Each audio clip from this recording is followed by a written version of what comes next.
قرآن سے معلوم ہوتا ہے کہ اللہ ہر دور میں امام بھیجتے ہیں، تو پھر 12 امام کے بعد فل سٹاپ کیوں ہیں؟ دیکھیں 12 امام کے بعد جو ہیں 12 امام ہی ہیں. دیکھیں وہ شیعہ عقائد میں رجعت ہے، جیسے کہ اللہ تعالیٰ نے قرآن مجید میں الم تر الی الذین بل خرجوا من دیارہم وهم حلوف. الم تر الی الذین بل آیت کون سی ہے؟ آیت یہ ہے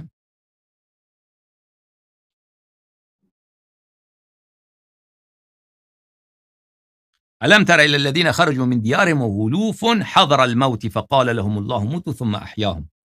قرآن مجید میں سورہ مبارک ہے، کون سی ہے؟ سورہ بقرہ ہے. میں آیت آپ کو دکھاؤں.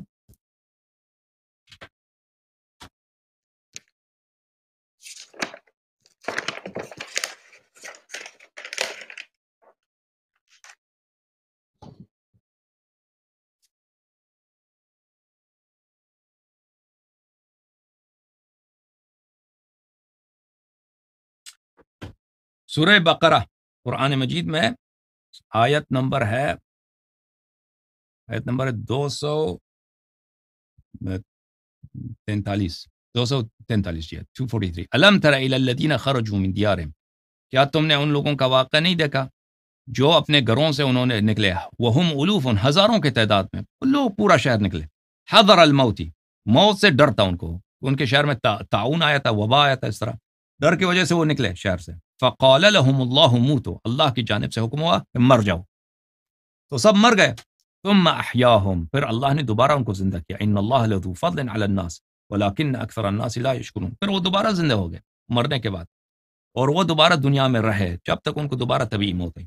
تو ائمہ طاہرین علیہم الصلوۃ والسلام 12 اماموں کے بعد جب 12 امام ظہور کریں گے، اور ان کے زمانے میں حضرت امام حسین علیہ السلام دوبارہ دنیا میں تشریف لائیں گے اور اپنے قاتلین سے وہ انتقام لیں گے، اور حضرت امام مہدی علیہ السلام معرفی کریں گے کہ یہ میرے بابا امام حسین علیہ السلام ہے. وہ لوگ شک نہیں کریں گے، معجزات دیکھیں گے. تو پھر جب 12 امام کی وفات ہوگی تو امام حسین علیہ السلام کی تدفین کریں گے، دوبارہ ان کو دفنا دیں گے، ان پہ نماز پڑھیں گے، ان کو غسل دیں گے، دفنائیں گے. ان کے بعد امام حسین علیہ السلام کی حکومت ہوگی دنیا میں، اور اسی طرح ایک امام بعد دیگر امام حکومت ہوگی قیامت تک. تو 12 قیامت تک 12 امام ہی ہیں اور نہیں ہے. یہ دنیا میں دوبارہ آئیں گے انشاءاللہ تبارک و تعالی. یہ رجعت کا عقیدہ ہے، اور اس کے دلائل ہمارے پاس قرآن سے اور سنت سے بہت زیادہ ہے. شیعوں میں اس کی اہل بیت علیہ السلام میں اس کی احادیث بہت زیادہ ہیں رجعت کے متعلق. اس کی تفصیل نہیں ہے کہ تفصیلی واقعات کیا ہوں گے، لیکن ثابت ہے کہ رجعت واقع ہوگا ائمہ اطہار علیہ السلام کی. جی سر مزید بولیں.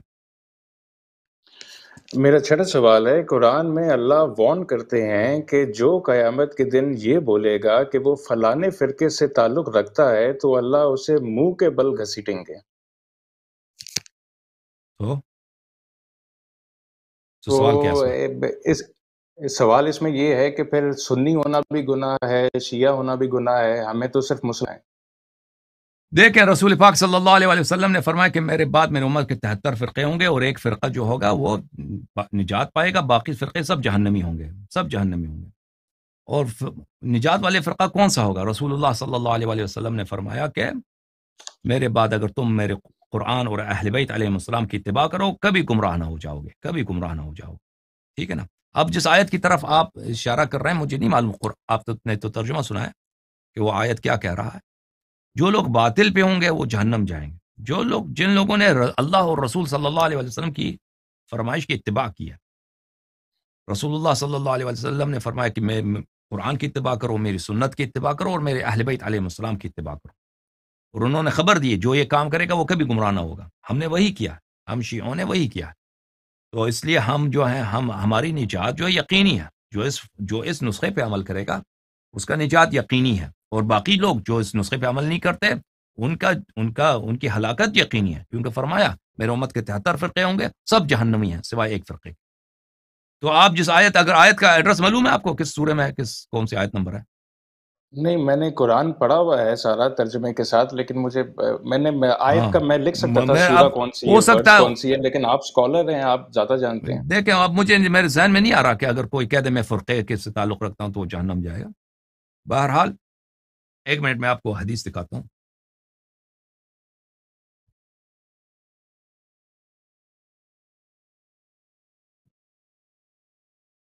قرآنی دیکھیں قرآنی آیات کے ترجمے مختلف ہوتے ہیں، یعنی ورڈنگ کا جو ہے انتخاب وہ مترجم کے ہاتھ میں ہوتا ہے کہ جی میں ترجمہ سمجھتا ہوں آپ کی بات، ہاں 7 حروف میں یہ نازل ہوا تھا، 6 حروف جلا دیے گئے، ایک حرف ہی رہ گیا۔